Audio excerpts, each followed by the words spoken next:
அன்பு நெஞ்சங்களே, இறைவன் நமக்கு தந்த புதிய நாளிலே இறைவனுக்கு நன்றி கூறி இறை வார்த்தையால் நம் வாழ்வை பயனுள்ளதாக மாற்றுவோம்.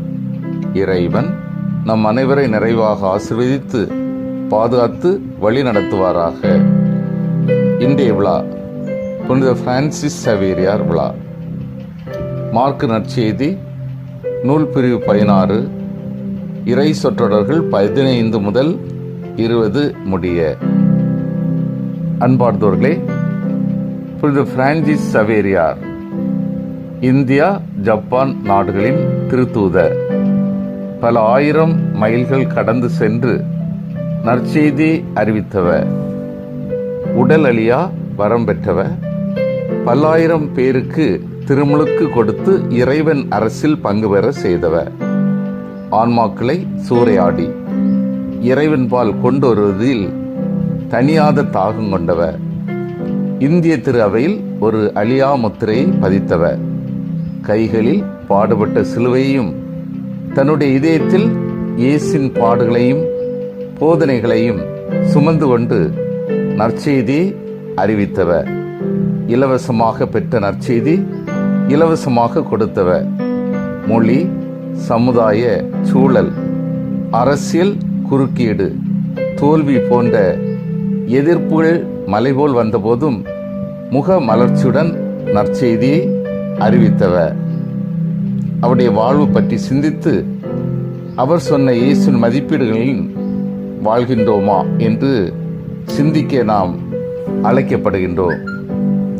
ஸ்பெயின் நாட்டில் நவாரா மாநிலத்தில் சவேரியார் கோட்டையில் 1506 ஏப்ரல் 7 அன்று பிரான்சிஸ்கோ பிறந்தார்.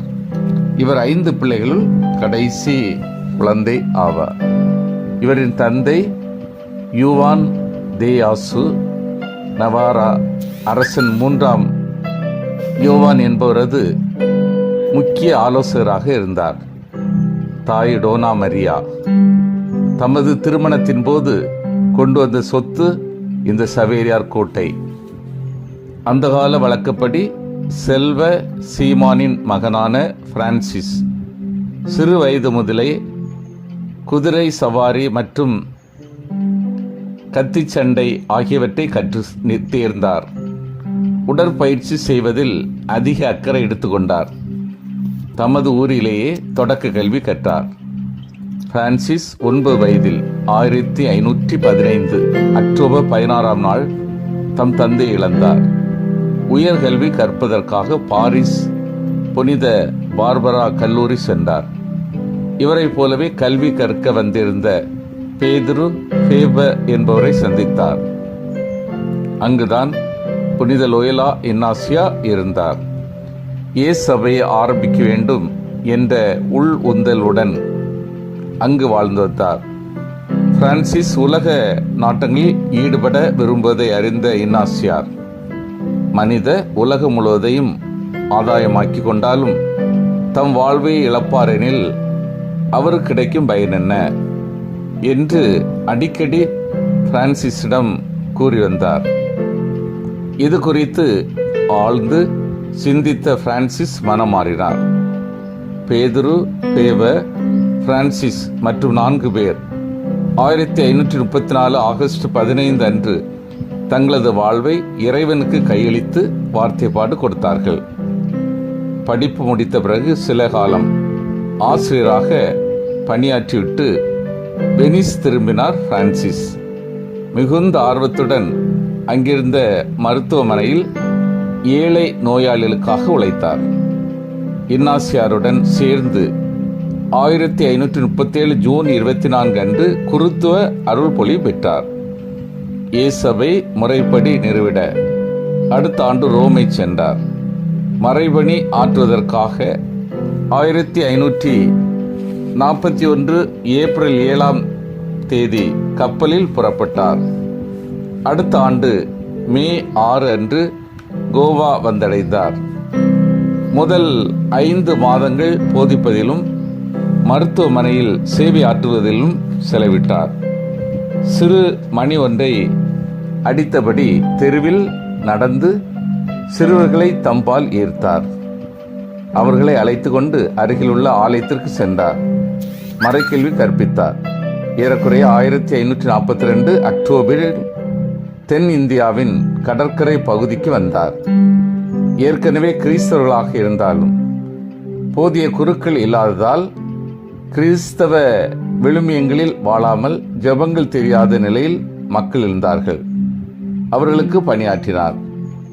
கொம்புத்துறை என்னும் ஊரில் ஒரு நிறைமாத கர்ப்பிணி வலியால் துடித்தார். மருத்துவர்கள் கைவிட்டு விட்டார்கள். அவ வணங்கிய தெய்வ சிலைகள் காப்பாற்ற வரவில்லை. அவளது கணவர் ஓடி வந்து சவேரியாரை சந்தித்தார். சவேரியார் வேண்டுகோளின்படி அவர்கள் கிறிஸ்தவர்கள் ஆனார்கள். சிறிது நேரத்தில் ஆபத்து இன்றி குழந்தை பிறந்தது.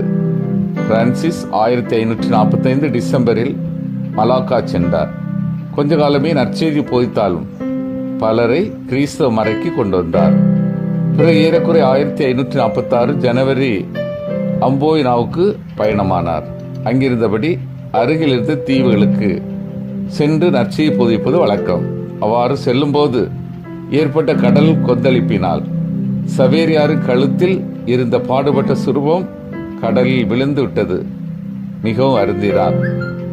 மறுநாள் சேரம் என்னும் தீவின் கடற்கரையில் நடந்து கொண்டிருந்த போது நண்டு ஒன்று அந்த சுரூபத்தை கொண்டு வந்து கொடுத்தது. மலாக்காவில் இருந்து இந்தியா திரும்பி 2 ஆண்டுகள் பணிபுரிந்த சவேரியார் 1547 ஜூலையில் மீண்டும் மலாக்கா சென்றார். அங்கிருந்து புறப்பட்டு 1549 ஆகஸ்ட் 15 ஜப்பான் சென்றடைந்தார். அஞ்சைரோ என்பவர் ஜப்பான் மொழியில் மொழிபெயர்த்து தந்த ஜெபங்களை போதித்து நற்செய்தியை பரப்பினார். 2.5 ஆண்டுகள் கழித்து மீண்டும் கோவா வந்தடைந்தார். கோவாவில் இருந்த புனித பவுல் கல்லூரி இந்திய குருமானவர்களை உருவாக்க ஆரம்பிக்கப்பட்டது. அப்போதைய தலைவர் அந்தோனியா கோமஸ் போர்த்துகீசிய மாணவர்களுக்கு முக்கியத்துவம் கொடுத்து இந்திய மாணவர்களை வெளியேற்றிவிட்டார். இதை அறிந்த சவேரியார் மனம் வெதுப்பினார், வேதனை விட்டார். அதற்கு மத்தியிலும் சீனாவிற்கு நற்செய்தி அறிவிக்க புறப்பட்டார். போகிற வழியில் சான்சியன் தீவில் 1552 டிசம்பர் 2 அன்று இறந்தார். திருத்தந்தை 5ஆம் பவுல் 1619 அக்டோபர் 25 அருளாளராகும். திருத்தந்தை 15ஆம் கிரகோரி 1622 மார்ச் 12 புனிதராக உயர்த்தினார்கள். யாருமில்லாத தனிமையில் சான்சியன் தீவில் இறந்த சவேரியார் உடல் இன்றும் எல்லோராலும் காணக்கூடியதாக கோவாவில் இருக்கிறது. அதுவும் இந்த ஆண்டு அவரது உடலை எல்லோரும் பார்க்கும்படியாக வைத்திருக்கின்றார்கள். மக்களும் திரளாக அவரை சந்தித்து அவர் வழியாக இறை அனுபவம் பெற்று வருவதை அறிந்து கொள்கின்றோம். சிந்தித்து தியானித்து செயல்படுவோம். இறை வார்த்தை வாசித்து தியானித்து ஒவ்வொரு நாளும் வாழ்வாக்குகின்றேனா? நற்செய்தி பணி உள்ளன்போடு ஏற்று செயல்படுத்துகின்றேனா? நற்செய்தி பணிக்காக துன்பங்களை மனமகிழோடு ஏற்றுக்கொள்கின்றேனா? மன்றாடுவோமாக. வல்லமை மிக்க இறைவா, நாங்கள் அனைவரும் இறை வார்த்தையை வாசித்து தியானித்து வாழ்வாக்குபவர்களாகவும் நற்செய்தி பணி உள்ளன்போடு ஏற்று செயல்படுத்துபவர்களாகவும் நற்செய்தி பணிக்காக துன்பங்களை மனமகிழோடு ஏற்று சான்றுபவர்களாகவும் திகழ வரம் தாரும். ஆமேன்.